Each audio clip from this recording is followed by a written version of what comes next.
अवर्णनीय, अकल्पनीय और अनिर्वचनीय है। प्रज्ञा की पूर्णता, प्रज्ञा पारमिता, वह अजन्मा, अनवरत आकाश की प्रकृति है। आत्मसंज्ञानात्मक मौलिक ज्ञान के अनुभव की वस्तु है। मैं तीनों कालों की बुद्धों की माता को प्रणाम करता हूँ। ऐसा मैंने सुना, एक बार भगवान भिक्षुओं के एक महान संघ और बोधिसत्व के एक महान संघ के साथ गिद्ध शिखर पर्वत पर राजगृह में निवास कर रहे थे। उस समय भगवान समाधि में स्थित होकर घटना के पहलुओं का अवलोकन कर रहे थे, जिसे गहन प्रकाश कहा जाता है।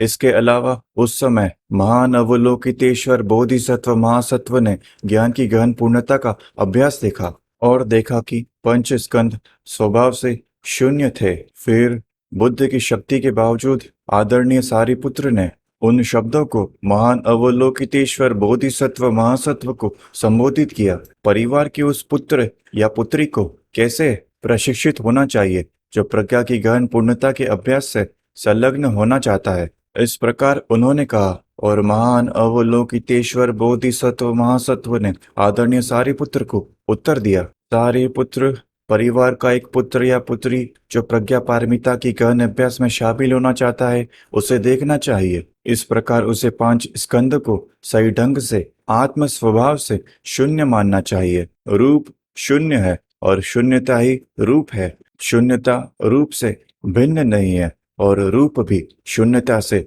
भिन्न नहीं है। इस प्रकार वेदना, संज्ञा, संस्कार और विज्ञान शून्य है। सारी पुत्र, ऐसा होने पर सभी घटनाएं शून्यता है, उसमें कोई विशेषता नहीं है। वे अजन्मे हैं और समाप्त नहीं होते, बिना अपवित्र हुए, बिना अपवित्रता से मुक्त हुए, बिना घटे, बिना बढ़े।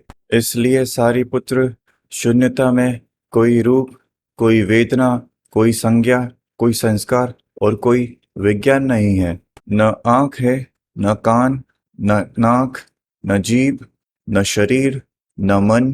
कोई रूप नहीं, कोई शब्द नहीं, कोई गंध नहीं, कोई स्वाद नहीं, कोई स्पर्शनीय वस्तु नहीं और कोई धर्म नहीं, कोई नेत्र धातु नहीं है इत्यादि। मन धातु तक और मानसिक चेतना की भी कोई धातु नहीं है। यहाँ कोई अज्ञान नहीं है और अज्ञान आदि का क्षय नहीं है। यहाँ तक कि कोई बुढ़ापा और मृत्यु नहीं है और बुढ़ापा और मृत्यु का कोई क्षय नहीं है। इसी प्रकार कोई पीड़ा नहीं है, कोई उत्पत्ति नहीं है, कोई समाप्ति नहीं है, कोई मार्ग नहीं है, कोई प्रारंभिक ज्ञान नहीं, कोई उपलब्धि नहीं और कोई गैर प्राप्ति भी नहीं। इसलिए सारी पुत्र, क्योंकि प्राप्त करने के लिए कुछ भी नहीं है, बोधिसत्व प्रज्ञा की पूर्णता पर दृढ़ रहते हैं और उसमें बने रहते हैं, क्योंकि उनके मन रुकावटों से मुक्त हैं।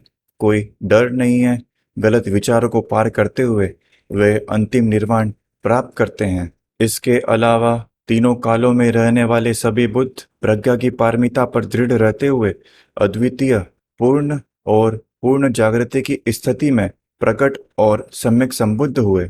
इसलिए ज्ञान की पूर्णता का मंत्र, महान ज्ञान का मंत्र, अद्वितीय मंत्र, जो मंत्र अप्रतिम है, वह मंत्र जो सभी दुखों को शांत करता है, उसे सत्य के रूप में जानना चाहिए, क्योंकि वह असत्य नहीं है। तथ्यता गते गते पारागते पारसंगते बोधि स्वहा। सारी पुत्र, एक बोधिसत्व महासत्व को इस तरह से ज्ञान की गहन पूर्णता में प्रशिक्षित होना चाहिए। तब भगवान समाधि से उठे और महान अवलोकितेश्वर बोधिसत्व महासत्व से कहा कि उन्होंने पवित्र बात कही। साधु साधु कहा, हे परिवार के बेटे, इस प्रकार यह है।